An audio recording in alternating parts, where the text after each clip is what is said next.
organiza la Fundación Internacional para la Libertad. Es un gran honor recibir al querido presidente de Colombia, Iván Duque, una persona a la que le tenemos un profundo afecto, pero también una gran admiración por la tarea valiente y decidida que está llevando adelante en su país. El presidente Duque es un amigo entrañable de la FIL, nos ha acompañado en diversos eventos, incluso en el año 98 en un acto muy grande que hicimos en Buenos Aires, pero también en Bogotá y en otros lugares, y sabemos que así seguirá siendo. Querido presidente Duque, querido Iván, bienvenido, es un gran gusto que nos acompañes, y le voy a dar la palabra ahora a Álvaro Vargas Llosa para que comience este diálogo. Muchas gracias, Gerardo. Muy buenos días a todos desde Washington. Buenas tardes al otro lado del Atlántico. Un pequeño asunto técnico. Hay un mensaje de la Presidencia de la República de Colombia pidiendo activar el micrófono del presidente. Quisiera estar seguro de que el micrófono del presidente ha sido activado. ¿Estamos seguros de que está activado el micrófono del presidente? Sí, Álvaro. Muy bien. Bueno, pues muy buenos días otra vez. Encantado de estar con ustedes para una nueva sesión de Fundación Internacional para la Libertad con el presidente Iván Duque, efectivamente un viejo amigo de la Fundación Internacional para la Libertad. He tenido en lo personal el gusto de compartir con él muchos eventos, tanto dentro como fuera de Colombia. Así que tengo, en fin, una relación con él que data ya de algunos años. Nada de lo cual pues significa que hayamos podido tener un contacto muy cercano en estos tiempos, ya que evidentemente las circunstancias no lo permitían.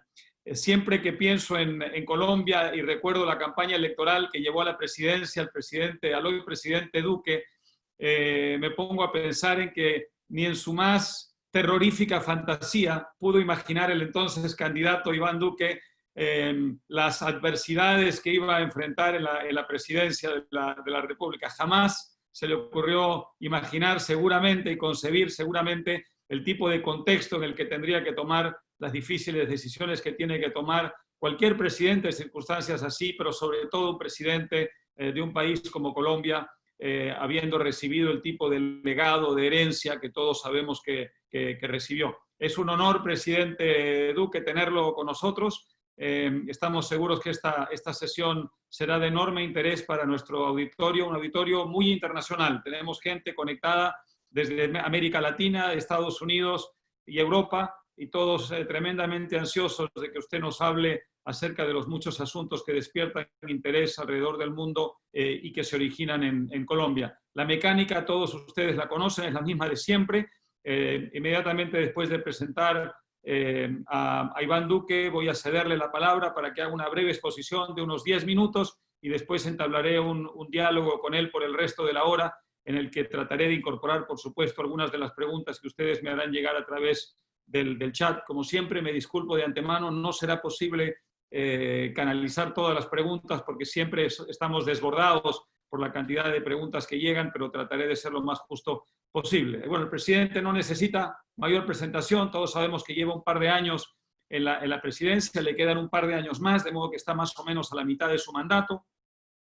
Antes de eso fue de 2014 a 2018, por supuesto, un importante, un enérgico, muy visible senador por el Centro Democrático, que tuvo una notoriedad internacional por muchas de las iniciativas que tomó. Y antes de eso tuvo un paso, bueno, más que paso en realidad, porque fue una trayectoria muy destacada en el Banco Interamericano de Desarrollo, aquí mismo en esta ciudad desde la cual les estoy hablando, como representante de su país, con particular énfasis en el área de cultura. Así que tiene esa rara dimensión.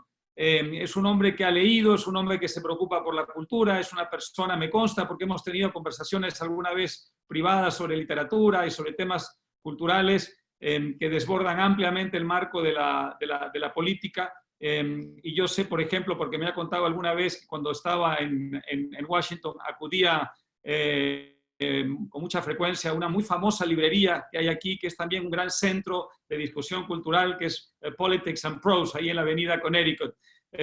Así que nada, quería contar esta anécdota para que vean ustedes que estamos ante una persona que tiene, además de responsabilidades de Estado, una cabeza amueblada, como dicen los españoles. Así que sin más, le cedo la palabra al presidente Duque. Bienvenido nuevamente y adelante.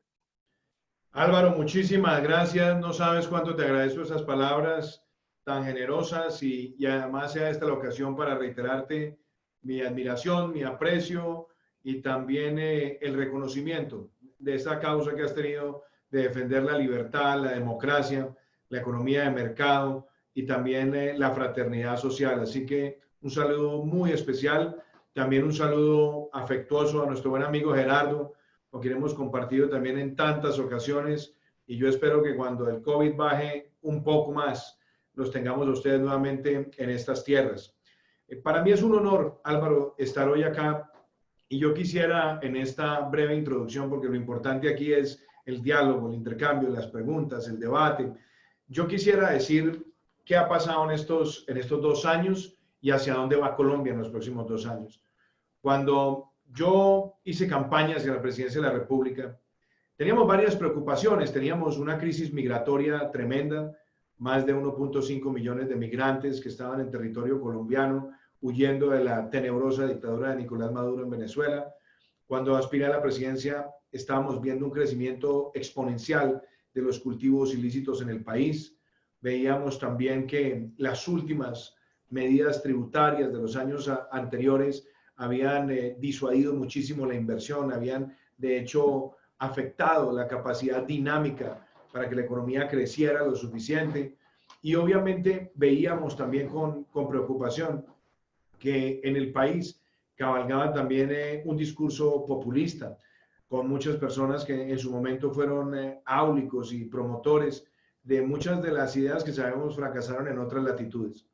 Hicimos una campaña basada en propuestas, en ideas, en principios claros, y nosotros logramos la mayor votación que se ha registrado en nuestro país en el año 2018, y con profunda humildad y reconociendo ese mandato, pusimos en marcha todas las propuestas de gobierno.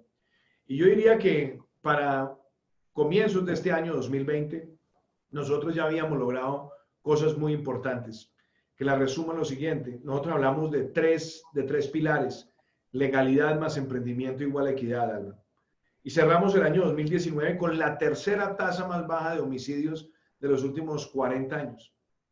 En un país como Colombia, donde habíamos visto históricamente el secuestro como un delito grave y como un delito que afectaba a distintos lugares del territorio, cerramos el año 2019 con la menor tasa de secuestros desde 1976. Y logramos adicionalmente parar el crecimiento exponencial de los cultivos ilícitos, lograr la mayor reducción en los últimos 6 años. Cerramos el año 2019 con un crecimiento económico superior al 3.3%, por encima del promedio mundial, regional, de la Alianza del Pacífico, de la OCDE. Y también, algo muy importante, cerramos con el menor déficit fiscal prácticamente en unos 8 años, con un primer superávit fiscal primario. Tuvimos el mejor año del turismo en términos de visitantes no residentes. Vimos crecer la inversión extranjera directa, particular y principalmente la no mineroenergética.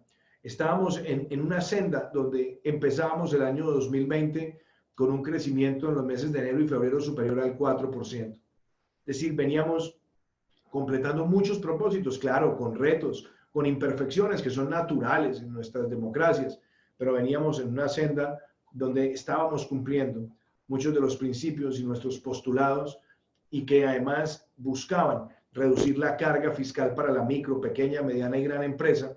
Y yo recuerdo que muchos de mis detractores decían que esa medida lo único que iba a generar era menos inversión, menos crecimiento y menos recaudo. Y realmente logramos todo lo contrario. Aumentamos el recaudo más de un 10%. Como les conté, aumentamos el crecimiento por encima del 3%, cuando nosotros recibimos una economía creciendo al 1.7%, y fuera de eso mostramos que se podía reducir el déficit. Y es con esa idea con la que nosotros empezamos el año 2020, y como tú bien lo decías, Álvaro, nadie, absolutamente nadie, tenía en sus cálculos, en sus cábalas o proyecciones que nos podríamos enfrentar con un fenómeno como una pandemia.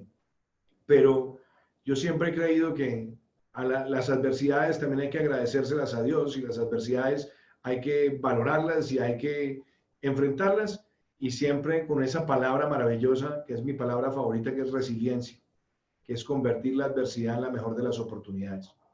Y claro, yo quiero también poner en contexto que quizás muchos sabíamos que la palabra pandemia estaba presente en muchos documentos. Yo recuerdo que el año pasado la Organización Mundial de la Salud sacó un reporte que se llamaba Un Mundo en Peligro.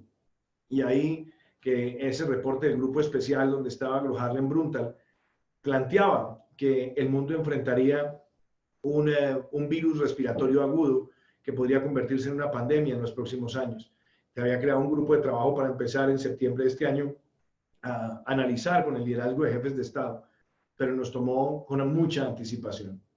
Y yo creo que las lecciones que hemos tenido en este proceso, porque esta pandemia ha golpeado todos los sistemas de salud del planeta, todos, nadie se salva, inclusive exacerbó las capacidades de respuesta en los países más ricos. Para nosotros en Latinoamérica era un reto aún mayor.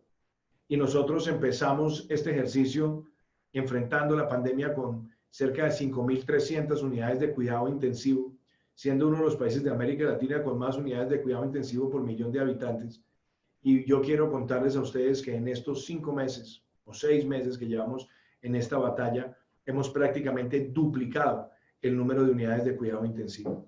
Entonces fuimos tomando decisiones graduales, escalonadas, haciéndolas con responsabilidad, basados en la ciencia, no en el populismo, no en la demagogia, sino en la ciencia, y orientar los 3 propósitos. Por un lado, proteger la vida y la salud. Por otro lado, quitar la velocidad exponencial al virus. Y tercero, fortalecer las capacidades. Como les dije, prácticamente duplicamos las unidades de cuidado intensivo. Pero adicionalmente yo diría, creamos la Reserva Estratégica Nacional con más de 78 millones de piezas de protección personal para estar desplegadas por el territorio nacional. Y fijamos una estrategia para aumentar las pruebas en momentos donde teníamos mucha escasez de reactivos, de hisopos, de materiales. Hoy, en términos agregados, somos el país de América Latina que más pruebas PCR ha realizado y el tercero cuando se mira esa proporción por millón de habitantes, superados por países que tienen menor población que Colombia. Pero algo que también es interesante en términos de muertes por millón, contagios por millón, letalidad, nosotros hemos trasegado por estas circunstancias, yo diría con optimismo, más no con triunfalismo, con indicadores que nos muestran que hay cosas que se han hecho de manera adecuada. Por supuesto, tenemos retos en los sectores más vulnerables de la población, pero sea esa también la ocasión para decirlo, Álvaro, nuestra meta, pensando en las libertades y entendiendo, como diría Amartya Sen, que las libertades también están condicionadas a acceder a unos bienes y a unos servicios mínimos. Nosotros en estos 5 meses logramos llegarle con un subsidio a cerca de 3 millones de familias que nunca habían estado en el sistema de seguridad social. Y lo hicimos con FinTech, acelerando la bancarización y llegándoles a ellos. Pusimos en marcha la devolución del IVA para las familias más vulnerables, que también es un mecanismo de cobertura. Nosotros logramos que los programas de transferencias condicionadas tuvieran giros extraordinarios, pero algo que también quiero destacar y es muy importante, pusimos por primera vez en Colombia un programa de subsidio al 40% del salario mínimo legal vigente por un periodo que va a cubrir aproximadamente 8 meses y que nos va a permitir a nosotros proteger empleos formales sin precedentes. Nunca se había visto un programa de esa naturaleza en Colombia y lo hemos hecho focalizando y encauzando los aportes nuestros, pero también con una idea. Hemos tenido la figura del aislamiento preventivo, pero siempre recuperando gradualmente actividad productiva. Y por eso hoy, manteniendo estos indicadores que les digo, tenemos más del 90% de nuestra economía desde el lado de la oferta funcionando. Tenemos que avanzar rápidamente en transporte aéreo, servicios hoteleros, turísticos, hacerlo con responsabilidad y con bioprotocolos, pero eso también nos deja a nosotros con una orientación muy clara. Y yo diría también que en el otro frente, que es el frente también económico, hemos puesto medidas muy claras, donde hemos flexibilizado vencimientos tributarios y hemos ayudado a los sectores más afectados, a esos sectores que son los primeros en cerrar y tal vez serán los últimos en abrir. Todo esto ha hecho parte de esa respuesta que tenemos como país, pero hoy, Álvaro, y yo creo que ese es el mensaje para dónde va Colombia. Nosotros decimos, hemos logrado mucho, pero en estos 2 años que nos quedan de gobierno, nosotros tenemos que pensar en ese gran compromiso con Colombia, que es nuestro New Deal, ese es nuestro compromiso. Y nosotros le hemos planteado a nuestro país que en los próximos 2 años vamos a tener inversiones por encima de 30.000 millones de dólares, inversión privada, público-privada y pública, que incluye terminar las obras más importantes de infraestructura que están en este momento en construcción, dejar construidos desde el punto de vista legal y de contratación para los próximos años más de 28 grandes proyectos de infraestructura.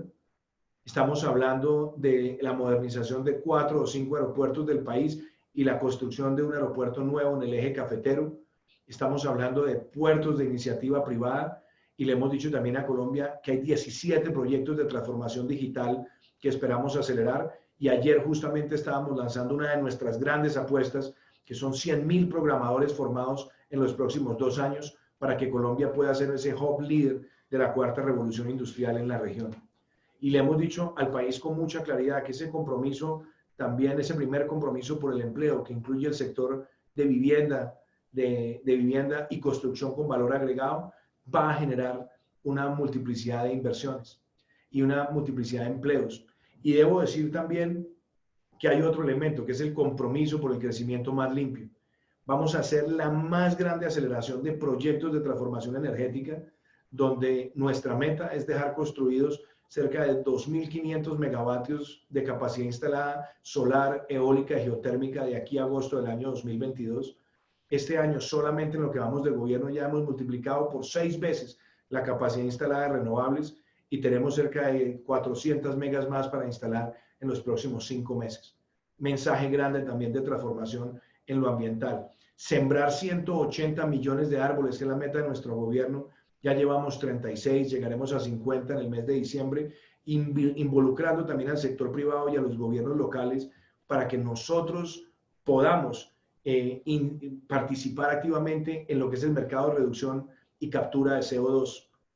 Y hay un tercer compromiso, que es el compromiso con lo social, donde vamos a mantener nuestro ingreso solidario, que es esa renta básica de atención de emergencia hasta junio del año entrante, en principio, para que las familias que están en un ciclo de recuperación, las más vulnerables, puedan tener ese apoyo por parte del Estado.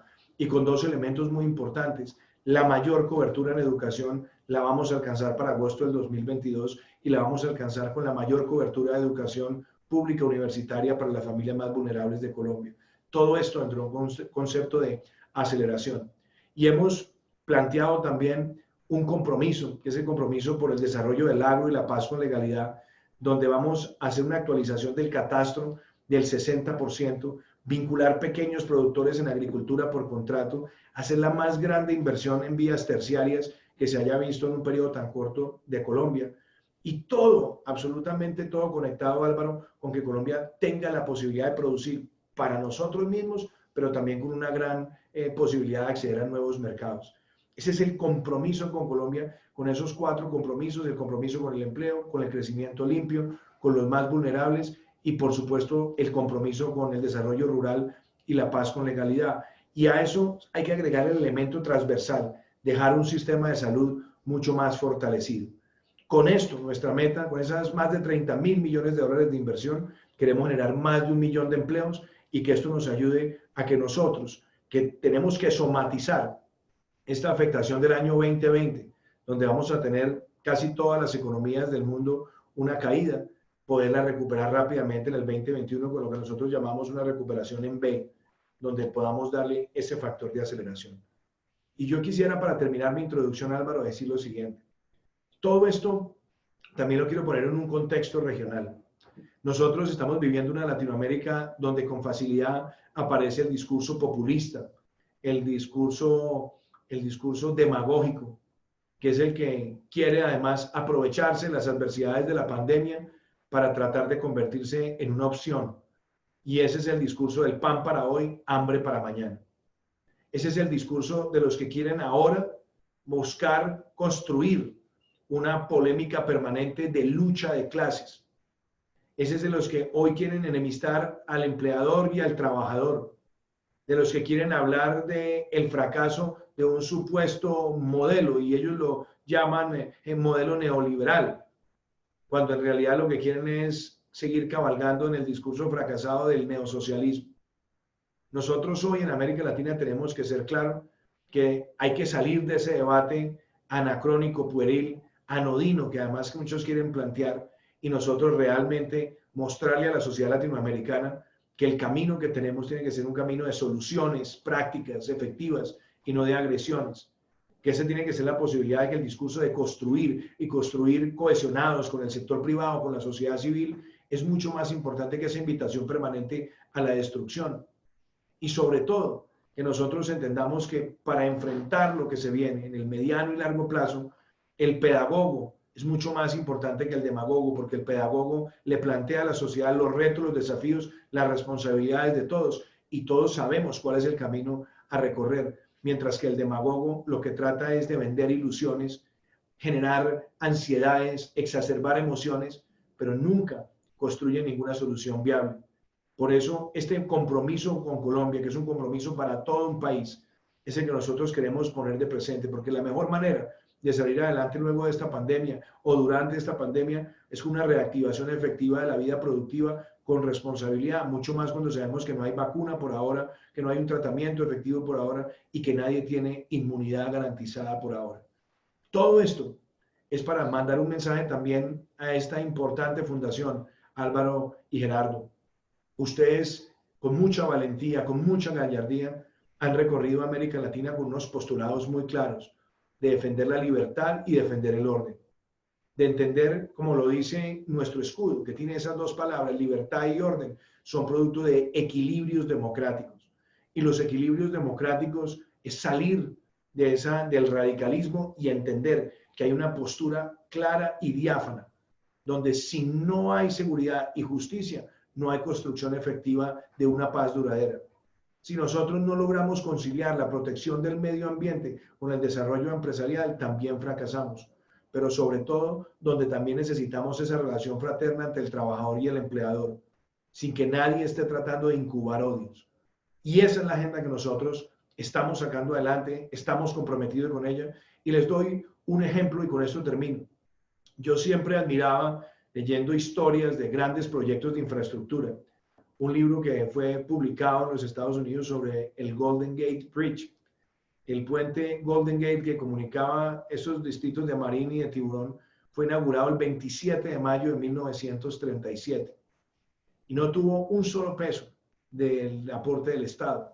Lo financiaron los privados con un esquema de bonos y fue un símbolo de cómo en medio de la Gran Depresión o saliendo de la Gran Depresión se podía demostrar que hay espacio para hacer grandes proyectos. Nosotros en 2 semanas estaremos en Colombia inaugurando uno de los más importantes proyectos de nuestra historia, que es el túnel de la Línea, que es un túnel que cruza la cordillera central de nuestro país, una parte importante de la cordillera central, y que por muchas décadas se decía que era imposible tener un túnel allí por las fallas geológicas, por las dificultades del terreno. Y nosotros en 2 semanas lo vamos a estar inaugurando. Y yo quiero contarles a ustedes, Álvaro, que el proyecto tardó 15 años, o prácticamente 15 años, entre el diseño, la firma y la ejecución, para llegar a construir el 56%. Y nosotros en 2 años de gobierno, el 44%, y lo estaremos entregando en 2 semanas, demostrándole al pueblo colombiano que es en ese tipo de obras, en ese tipo de proyectos, como nosotros demostramos el ímpetu y las ganas de salir adelante. Así que hoy más que nunca, puedo decir, Colombia está haciendo las grandes apuestas, la transformación energética, la transformación digital, la aceleración de las obras de infraestructura, la aceleración de las obras de conectividad, porque vamos a dejar el 70% del país con conexión de Internet de alta velocidad en agosto del 2022, haciendo la apuesta por cerrar las brechas de la ruralidad, por construir las vías que Colombia necesita para que los campesinos vendan sus productos.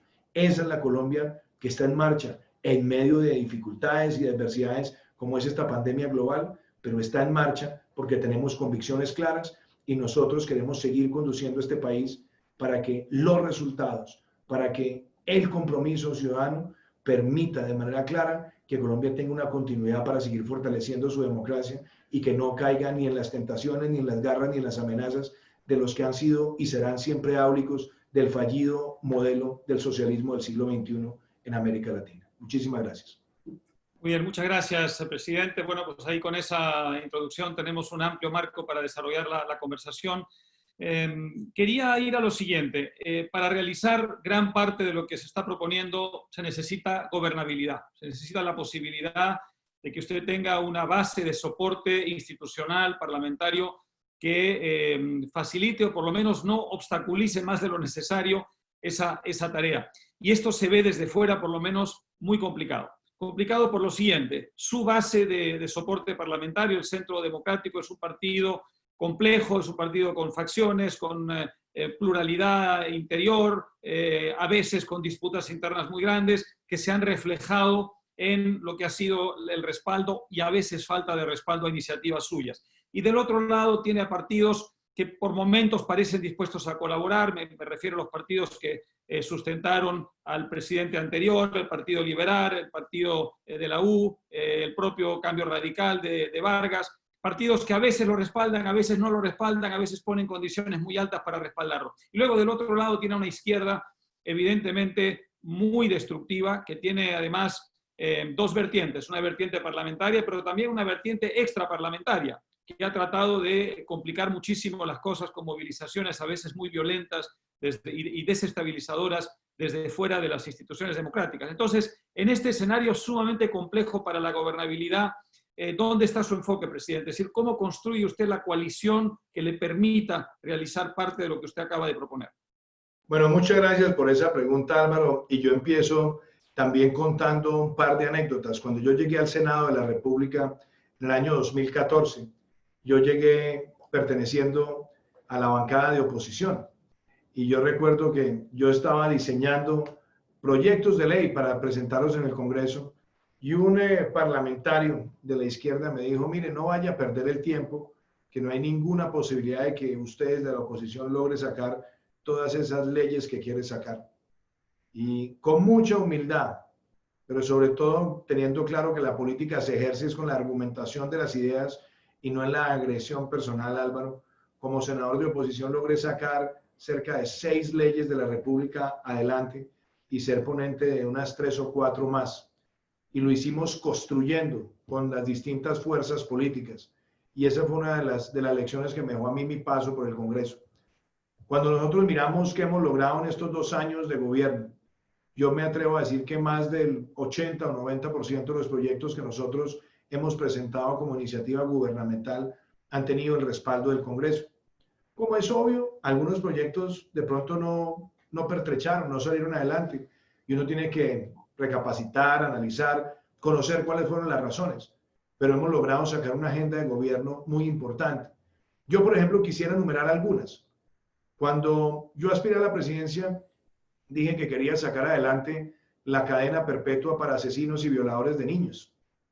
Colombia llevaba 13 años intentando ese proceso y muchos nos decían: ese va a ser un proceso fracasado en el Congreso.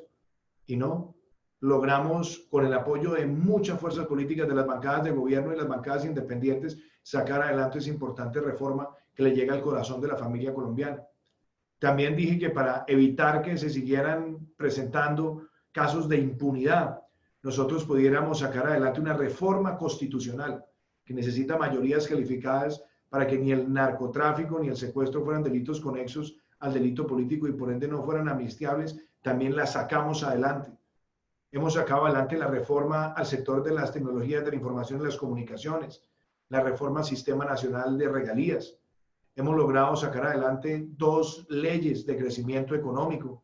Hemos sacado adelante un plan de desarrollo que tiene ramificaciones muy importantes en distintos sectores de la economía de nuestro país.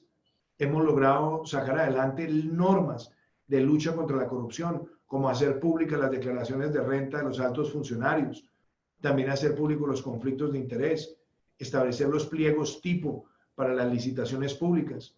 Logramos sacar adelante la ley de pagos justos que emana también del plan de desarrollo, construyendo también con iniciativas de otras fuerzas políticas.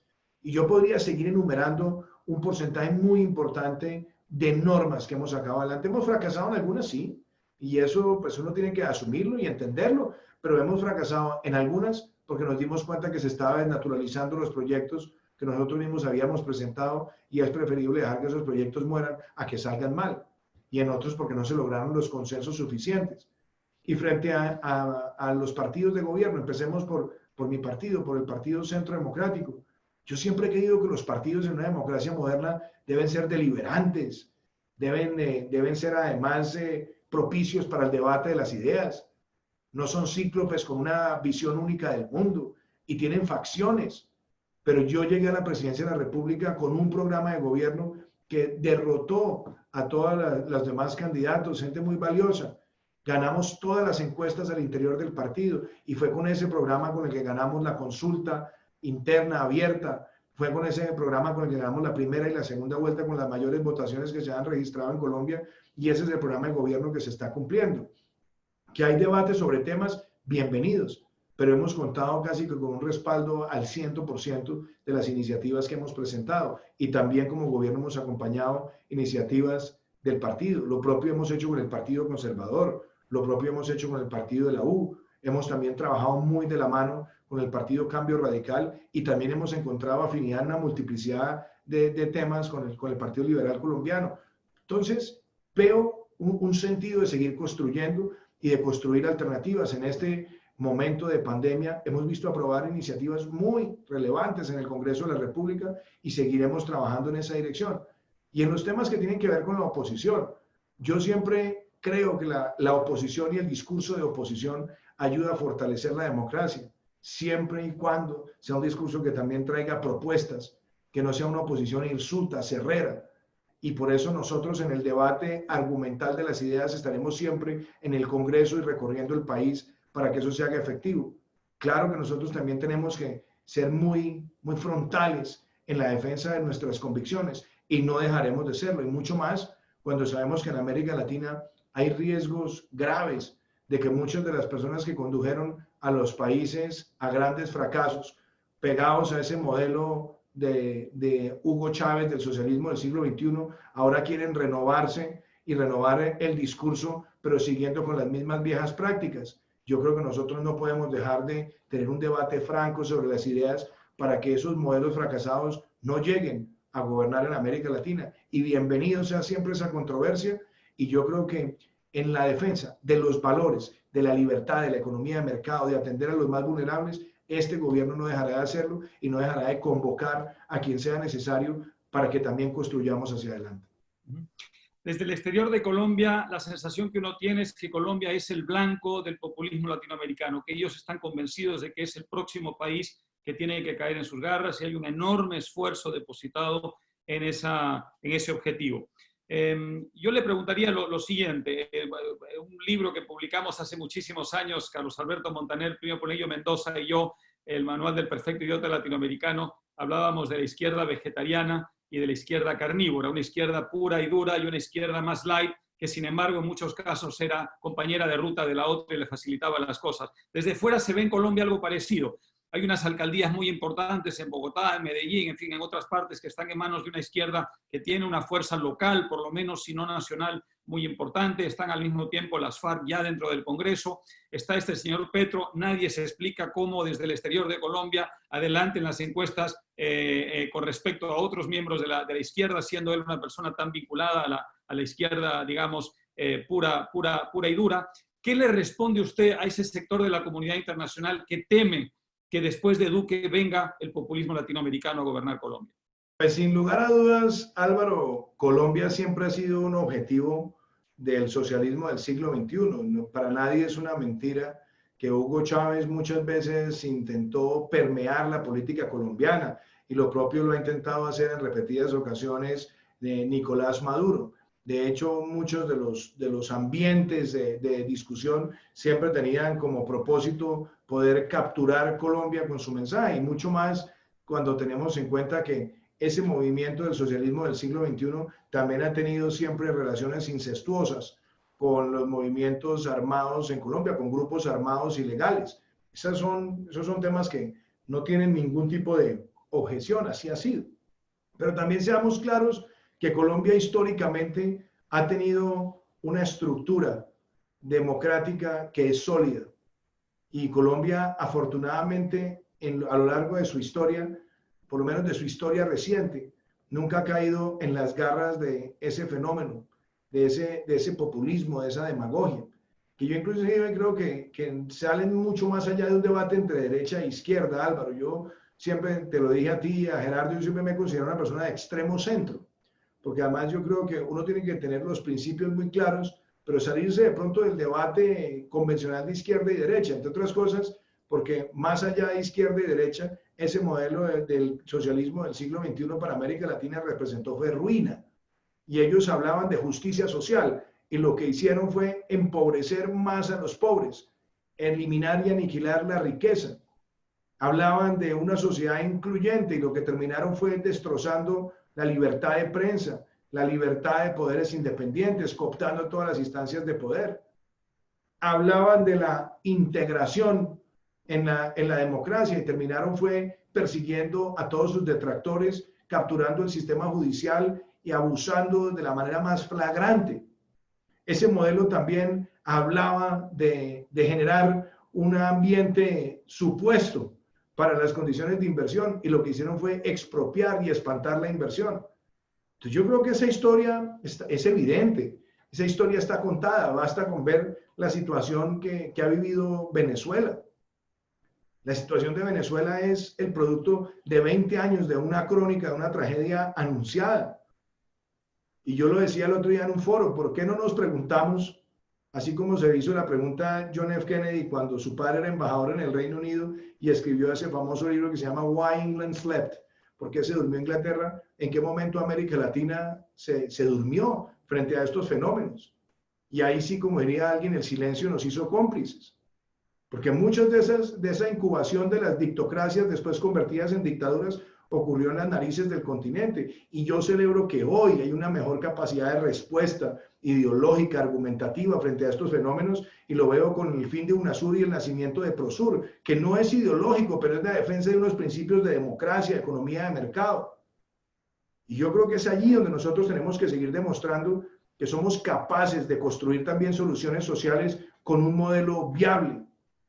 Por eso a mí me llena de orgullo que en este gobierno, en el gobierno nuestro, sin populismo, sin demagogia, sin peroratas, trasnochadas, nosotros hemos logrado la mayor inversión de la historia en el sector de educación de Colombia. Y vamos a cerrar este año con 168.000 jóvenes yendo gratuitamente a la universidad pública y llegaremos a 300.000 jóvenes al final de nuestro gobierno. Hemos visto graduarse 140.000 jóvenes en una mano con el título de bachiller y en la otra el título de técnico, y ayer anunciábamos 100.000 programadores para darles habilidades y competencias pertinentes del siglo XXI para que puedan emplearse en los sectores de la cuarta revolución industrial. Hemos tenido la mayor inversión que se ha registrado en el país en el sector de la salud, pero aparte de eso hemos llegado a la cobertura universal de mayores de 70 años en condición de vulnerabilidad para que puedan tener ingresos que les den por lo menos una renta mínima, digna, que les permita sortear muchas de sus necesidades. Y hemos hecho inversiones claras en agua y saneamiento, algo muy importante, Álvaro, la electrificación rural, donde nosotros encontramos más de 500.000 de colombianos sin luz eléctrica y estamos acelerando la llegada de esa luz eléctrica a tantos lugares del territorio. Y eso demuestra que es conciliable perfectamente un modelo de desarrollo empresarial con una gran inversión social en nuestro propósito de construir equidad. Y es ahí donde tienen que estar los grandes debates. Y yo creo que Colombia seguirá mostrando esa solidez institucional, de no caer en cantos de sirena, de no dejarse llevar al odio de clases, de no dejarse llevar a la confrontación entre el empleador y el trabajador. No es fácil porque sabemos que ese discurso está alimentado con muchas cajas de resonancia, pero este es un país que ha tenido siempre ese tejido de cohesión y claramente sabemos que de cara a los procesos que vengan más adelante, yo creo que va a seguir perdurando ese sentido de responsabilidad que ha distinguido a la sociedad y a la democracia colombiana. Un asunto que evidentemente ha perturbado muchísimo la marcha de las cosas en Colombia en estos días es la situación, la condición del expresidente Álvaro Uribe. Ha causado muchísima impresión en el exterior, fuera de Colombia, el hecho de que haya sido puesto bajo arresto domiciliario. Primero porque no ha sido sentenciado, es una medida procesal.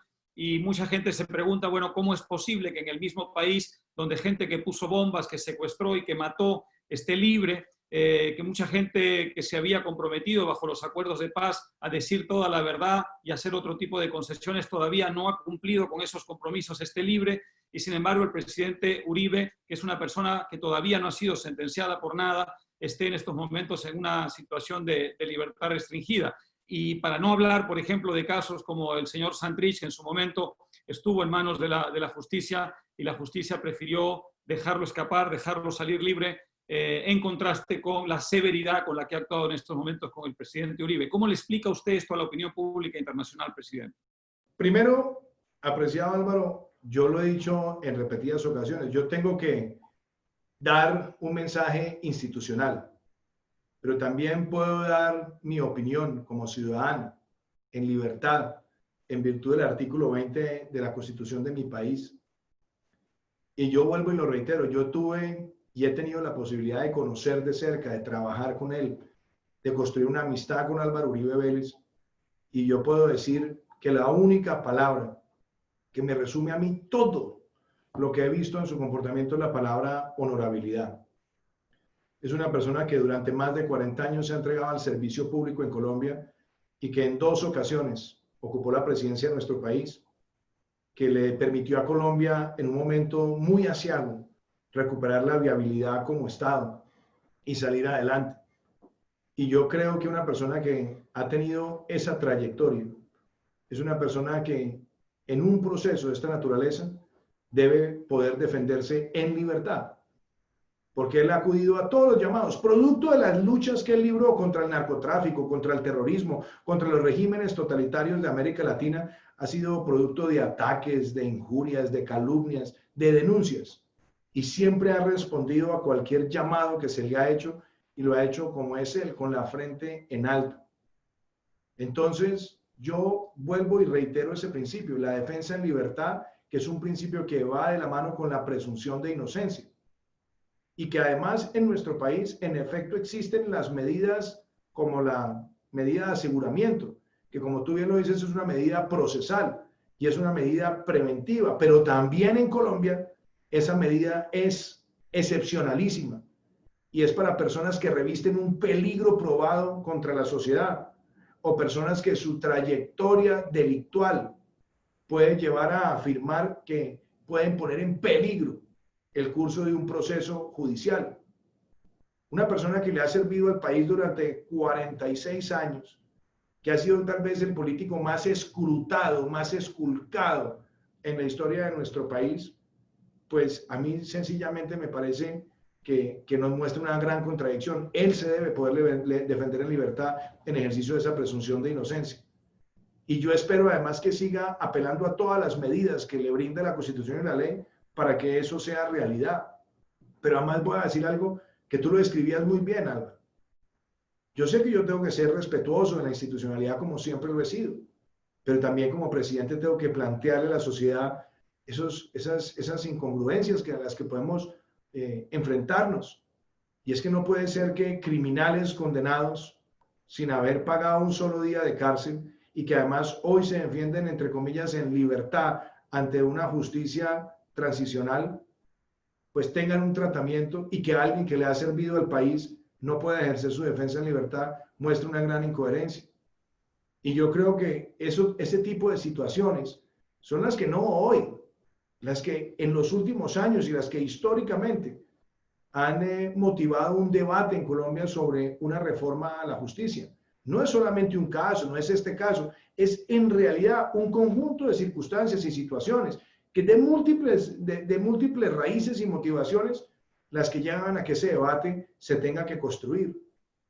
Y yo de nuevo insisto, él no ha sido condenado, él ha acudido a todos los llamados que le ha hecho la justicia y por su honorabilidad, por su servicio, por su hoja de vida, en mi opinión y como lo he hecho públicamente, debe poderse defender en libertad. Y ese es un principio que no es político, no es partidista, no está sesgado. Es un principio universal que en un país garantista como es el país nuestro debería ser viable, debería ser aplicable y por eso he hecho esa reflexión a todos los colombianos.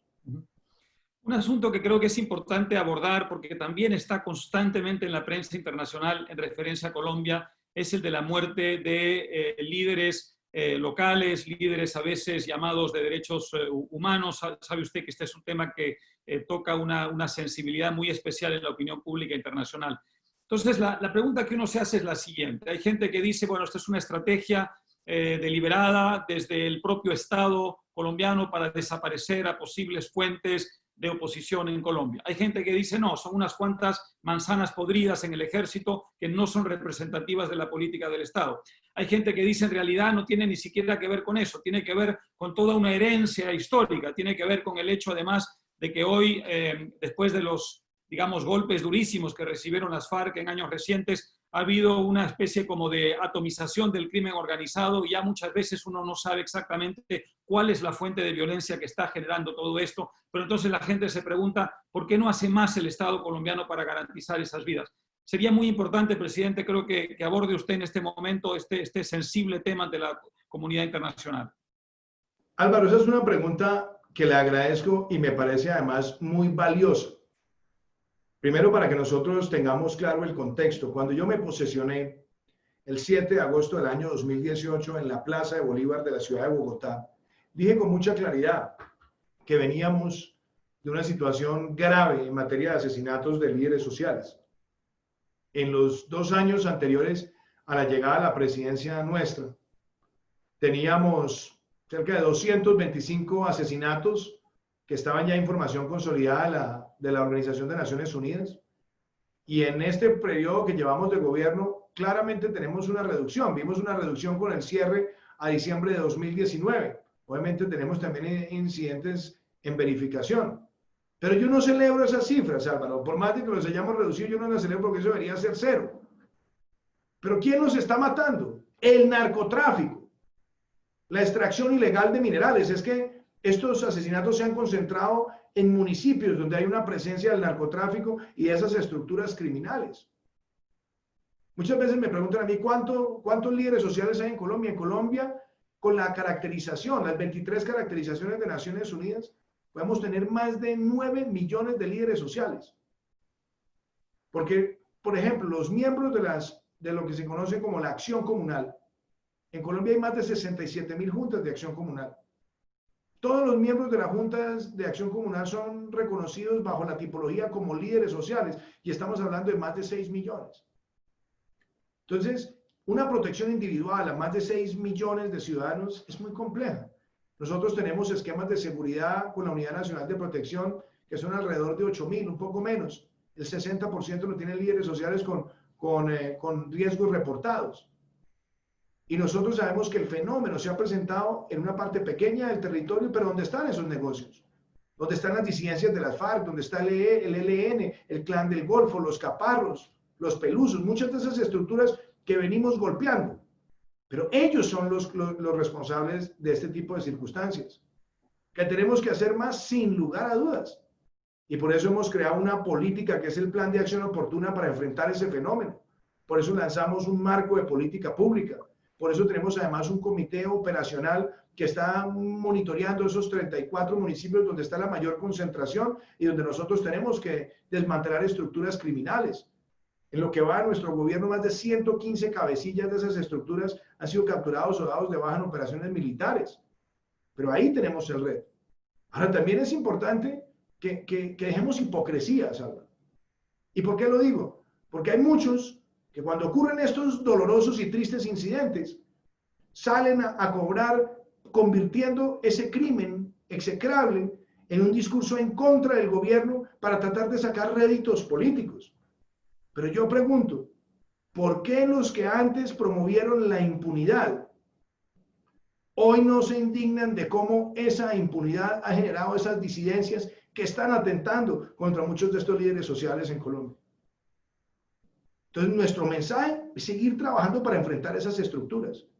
Pero además con algo que es importante, es que nosotros sabemos que si somos más efectivos con el narcotráfico, con la minería ilegal, desmantelando las estructuras, vamos a tener una mayor reducción de estos asesinatos. El año pasado estuve en Ginebra, a finales del año pasado, el defensor del pueblo de Colombia, y él mismo decía que según las cifras de la Defensoría del Pueblo, la reducción era del 22%. Entonces, hay que perseverar en esto. Pero también hay que señalar a los que han estado detrás de estos crímenes y seguir focalizando nuestro esfuerzo en el territorio. Ahora, dicho eso, Álvaro, también es importante saber que ese es un reto grande en materia de seguridad, en materia de protección de los derechos humanos, pero que también hay avances significativos. En lo que va corrido de este año 2020, nuestra reducción de homicidios es cercana al 11%. Son cerca de 900 homicidios menos que el año pasado, y de continuar con esta tendencia cerraremos el año 2020 con la menor tasa de homicidios en Colombia desde 1976. Porque en los contextos es muy bueno tenerlos. Ahora, como digo, no es para ser triunfalista, es para ser optimista y todos los días perseverar por más resultados. Y también quiero señalar esto. Muchos de esos grupos armados que atentan contra los líderes sociales han tenido la protección, la connivencia del régimen dictatorial de Nicolás Maduro en las zonas de frontera. El ELN hoy opera con células en el arco minero de Venezuela. Hemos visto videos de comandantes de esas estructuras ya jurándole lealtad al dictador. Tenemos información de inteligencia, y quiero que oigas esto, tenemos información de inteligencia de mucho tiempo atrás, pero también confirmada de que hay miembros de la Guardia Venezolana que están triangulando armamento proveniente de otros países, particularmente de Rusia y de Bielorrusia, a esas estructuras en las zonas de frontera. Afortunadamente tenemos nosotros capacidad de saber y de denunciar. Y también se da esta la ocasión, y permítame que me salga por un instante, porque esto también te lo quiero decir, y lo quiero además expresar. Hay información de organismos de inteligencia de carácter internacional que trabajan con nosotros, donde se muestra que hay un interés de la dictadura de Nicolás Maduro de adquirir unos misiles de mediano y largo alcance a través de Irán. La información que hay es que todavía no han llegado, pero que se han venido haciendo esas aproximaciones, particularmente con la instrucción de Padrino. Y todo esto muestra esa estructura criminal. Y muchos de estos grupos que hoy en Colombia flagelan líderes sociales han tenido el apoyo, y por eso no nos cansaremos de denunciar esa connivencia de esa dictadura con esos grupos criminales. Pero hay que decir las cosas por su nombre, con claridad, llamar las cosas como deben ser. Y nosotros no dejaremos de luchar un solo día para que ese flagelo del asesinato de líderes sociales no se siga cometiendo. Y eso solamente lo lograremos a medida que sigamos siendo más efectivos contra el narcotráfico. Un comentario sobre eso. Cuando yo empecé el gobierno, teníamos más de 200.000 hectáreas de coca. Entre el año 2015 y el año 2018 pasamos de menos de 60.000 hectáreas a casi 200.000 hectáreas. Un crecimiento exponencial. Logramos parar el crecimiento y tener la mayor reducción en 6 años. Tenemos que seguir perseverando, y ese éxito también va a incidir, nos va a ayudar para quitarle capacidades a esas estructuras que hoy amedrentan a los líderes, que le dicen a las comunidades que no se dejen tentar por el dinero fácil. Pero así de claro quiero contestar eso.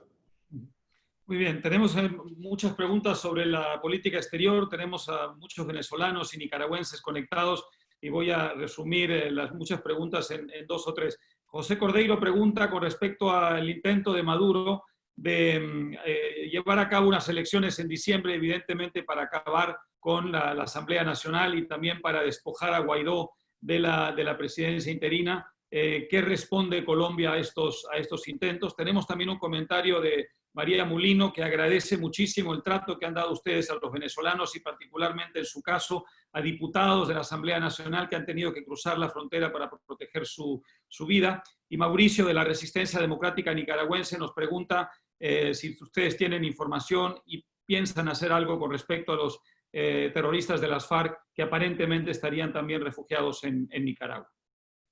Lo primero, yo he tenido una convicción clara hace mucho tiempo de enfrentar esa dictadura en Venezuela. Cuando yo era senador de la República, Álvaro, con el respaldo de más de 70 senadores de Colombia, con el apoyo de más de 56 congresistas de Chile, donde quiero reconocer el trabajo que en su momento adelantó Felipe Castro, hoy senador. Llevamos esa denuncia a la Corte Penal Internacional, soportada, sustentada con mucha claridad sobre los atropellos de ese régimen. Después dije que si yo llegaba a la presidencia, invitaría a otros jefes de Estado para que se unieran en esa solicitud, y logramos que 8 jefes de Estado la acompañaran. También hemos dicho con total claridad ante la OEA, ante la ONU, la connivencia que tiene esa dictadura con grupos armados en una abierta y flagrante violación de la resolución 1373 del Consejo de Seguridad de Naciones Unidas. Y lo hemos hecho además apelando a los canales multilaterales. El Grupo de Lima se fundó mucho antes de que yo llegara a la presidencia. Y también desde antes de que yo llegara a la presidencia, al interior del Grupo de Lima se habían desconocido las elecciones a partir de las cuales Nicolás Maduro quería seguir fortaleciendo su dictocracia, que en realidad es una dictadura, la más oprobiosa que haya visto en la región en mucho tiempo. Entonces, ahí hay un sentido de coherencia. Pero además somos más de 50 países que hemos reconocido a la Asamblea como el órgano democrático y legítimo que existe en Venezuela. Y hemos reconocido a Juan Guaidó como presidente interino para la defensa de esos principios, para la defensa de la Carta Democrática. Hoy a mí me complace que producto de toda esa presión, quien representa a Venezuela en la OEA es el representante de la Asamblea y de Juan Guaidó, quien representa a Venezuela en el directorio del BID es el representante de esa Asamblea y de Juan Guaidó. Entonces, bajo ninguna circunstancia podemos reconocer ningún proceso electoral organizado por el dictador, porque cualquier proceso electoral que organice el dictador es solamente para favorecer sus ansias de seguir oprimiendo al pueblo venezolano. Y eso no es solamente Colombia, tiene que aplicar a todos los países de la región que hemos tenido esa postura clara y diáfana. No se puede reconocer ese proceso. Y tenemos que seguir defendiendo ese camino del cese de la usurpación, de un gobierno de transición con representación amplia, de una convocatoria a elecciones libres y de un plan de reactivación de Venezuela. Ahí tenemos que ser todos coherentes. Entonces, ese es el primer mensaje. Con los diputados y con los venezolanos, a nosotros nos han tocado momentos difíciles, yo no lo voy a negar, Álvaro. Nuestro país no tiene la capacidad fiscal de manera permanente para brindar condiciones óptimas de bienestar a un número creciente de migrantes. Pero nosotros hemos tenido un espíritu fraterno, un espíritu de atender al hermano que está huyendo de una dictadura y que está buscando oportunidades. Con las mayores limitaciones que uno se puede imaginar, Colombia le ha mostrado al mundo que aquí hay un sentido fraterno y que esos vínculos que se generan van a ser indisolubles, sobre todo cuando se construya un camino de retorno a la democracia y a la libertad. Pero también sea esta la ocasión para decir que la movilización de recursos de la comunidad internacional sigue estando muy distante de una asignación óptima para una crisis de semejante envergadura. Estamos hablando que ya hoy toda esa migración puede ser inclusive superior a la que se vio en Siria. Y la movilización de recursos de la comunidad internacional para atender la situación de los migrantes en Siria superó los $1.000, $1.500 dependiendo del análisis que se haga. Y en el caso particular de la crisis migratoria venezolana no llegamos a $200. Y un país como Colombia tiene el equivalente al 4% de su población en población migrante, muy parecido al Ecuador, muy parecido al Perú. Chile también está enfrentando una situación compleja. Y todos nosotros también necesitamos que haya una movilización de recursos de la comunidad internacional. Porque no se puede ser indolente frente a esto. Y sabemos que la comunidad internacional ha tenido voluntad. Recientemente hicimos una mesa de donantes, pero se requiere hacer mucho más. Y frente al tema de la presencia de las FARC, yo no voy a entrar a la discusión de si están en Venezuela, o están en Nicaragua, o están en cualquier lado. Donde quiera que nosotros veamos disidentes de las FARC, que son un grupo terrorista para el Estado colombiano, y que además es un grupo terrorista, en las listas que tienen los Estados Unidos, denunciaremos y denunciaremos en virtud de que la resolución 1373 del Consejo de Seguridad de Naciones Unidas, proferida después de los atentados de septiembre 11 en el año 2001, dice con claridad que ningún Estado puede darle ni protección, ni santuario, ni garantías a ningún grupo terrorista en su territorio. Entonces me salgo de la discusión puntual de Estado a Estado, pero donde quiera que nosotros veamos que haya una protección a terroristas colombianos, no dejaremos de denunciar. Se ha cumplido la hora, presidente, pero le hago dos preguntas muy breves. Una es, ¿tienen ustedes candidato para suceder a su compatriota a la cabeza del Banco Interamericano de Desarrollo, donde usted alguna vez trabajó? El presidente Trump se está jugando a fondo por el candidato de Estados Unidos. Eso ha generado alguna resistencia en América Latina por obvias razones. Entiendo que su candidato está visitando Colombia en estos días. ¿A quién apoya Colombia? Segundo, quería saber si la Alianza del Pacífico es un proyecto que a usted y a Colombia le sigue interesando, le sigue inspirando, da la impresión de que en este contexto difícil todo eso se ha desacelerado y es muy lamentable para América Latina porque constituye claramente el esfuerzo más moderno y más ilusionante de integración en la región hasta el momento. Esas dos preguntas, el BID y la Alianza del Pacífico. Bueno, lo primero, Álvaro, gracias por la pregunta sobre el BID. Yo he sido además un creyente, he sido además una persona que confía y que siempre ha respaldado la institución. Tuve años muy importantes de mi vida en la institución. Tuve la ocasión de trabajar primero con Enrique Iglesias como presidente de la institución. Después tuve el inmenso honor de participar activamente en el proceso de elección de Luis Alberto Moreno, que además quiero, en un paréntesis, resaltar no solamente lo que han sido sus 15 años de gran gestión, sino también de la modernización y la proyección de la institución. Yo creo que Luis Alberto Moreno deja un legado muy importante de su gestión en temas como cambio climático, en temas como desarrollo empresarial, en temas relacionados con equidad de género, en temas relacionados también con llegar a las comunidades más vulnerables de la región con agua y saneamiento, y sobre todo poner también al banco en un papel protagónico en la elaboración de muchas políticas para América Latina y el Caribe. Y yo eso lo quiero reconocer, porque además en estos 15 años, y valga decirlo, y yo participé como miembro de la representación colombiana en la Junta Directiva en el año 2005 en ese proceso de elección. Luis Alberto Moreno, en su aspiración primera y después en sus reelecciones, contó con el respaldo también de los Estados Unidos. Y cuando Colombia, por ejemplo, aspiró a la Secretaría General de la OEA, que la ha tenido en 2 ocasiones, ha contado con el respaldo de los Estados Unidos, y así también en otros frentes.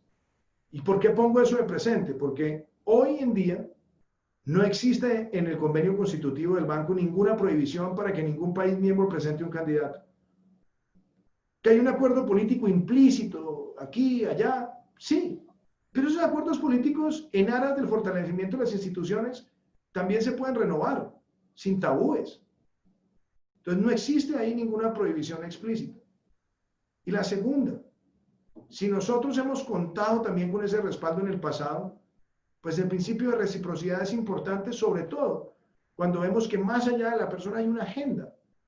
Y la agenda es capitalizar la institución, fortalecer la institución, además enfrentando esta situación de pandemia.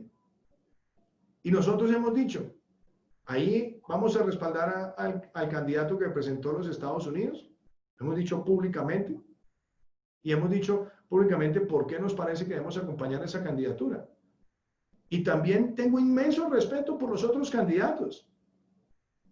Y lo que se debe adelantar es el proceso de elección en la fecha para la cual está convenida por los gobernadores en la institucionalidad. Y que ese proceso sea claro, diáfano. Entre otras cosas, decir lo siguiente, Álvaro. Si hay una institución multilateral de crédito que tenga un proceso transparente y además un proceso que requiere la conjunción de varios factores, es el de la presidencia del BID. Porque no es solamente tener la mayoría accionaria, sino tener la mayoría de los países prestatarios de América Latina. Entonces, queremos que esa elección se dé bien y nosotros seguir apoyando la institución. Y yo creo, además, que hoy el legado que deja Luis Alberto Moreno es muy importante para la institución y nosotros como colombianos queremos que ese legado también siga hacia adelante y que la institución se modernice, siga fortaleciéndose y sobre todo tenga mayor capacidad de atender las necesidades de América Latina. Y si Estados Unidos, por primera vez en la historia de la institución, quiere presentar un candidato y lo hace porque tiene la convicción de que va a ayudar a la institución, pues nosotros no tenemos ningún problema en respaldar esa candidatura, como hemos dicho públicamente. Lo otro, tú me preguntabas por la Alianza del Pacífico. Yo creo en la integración, yo creo en el multilateralismo y yo creo en el constructivismo en las relaciones internacionales y sobre todo creo que la teoría constructivista de las relaciones internacionales se hace más profunda y sólida a partir de la integración comercial. Creo además que hay un bloque bien interesante, ahí está México, Colombia, Perú y Chile. Y hemos ido armonizando muchas de nuestras normas. De hecho, México, Chile y Colombia también son miembros de la OCDE. Y sabemos que el Perú tiene un interés de iniciar ese proceso para entrar a la OCDE. Me parece muy bien, porque además nos ayuda a homogenizar muchas de nuestras prácticas en muchísimos temas. y eso nos ayuda a tener una solidez como destinos de inversión. Pero también hay que reconocer que la Alianza del Pacífico ha sido beneficiosa para todos los miembros. Inclusive yo quiero destacar en el caso particular de México, porque muchas personas decían, es que México no está sacándole provecho, entonces por eso México seguramente le va a perder interés. Yo no lo siento así, todo lo contrario. Después de la crisis del 2009, que fue tan dura para la economía mexicana por la dependencia comercial con Estados Unidos, la diversificación se consolidó con el resto de América Latina y yo creo que la Alianza del Pacífico ha sido un vehículo para que ellos también diversifiquen sus destinos de inversión y sus destinos de negocios. Pero también para Colombia, también para Chile y también para Perú.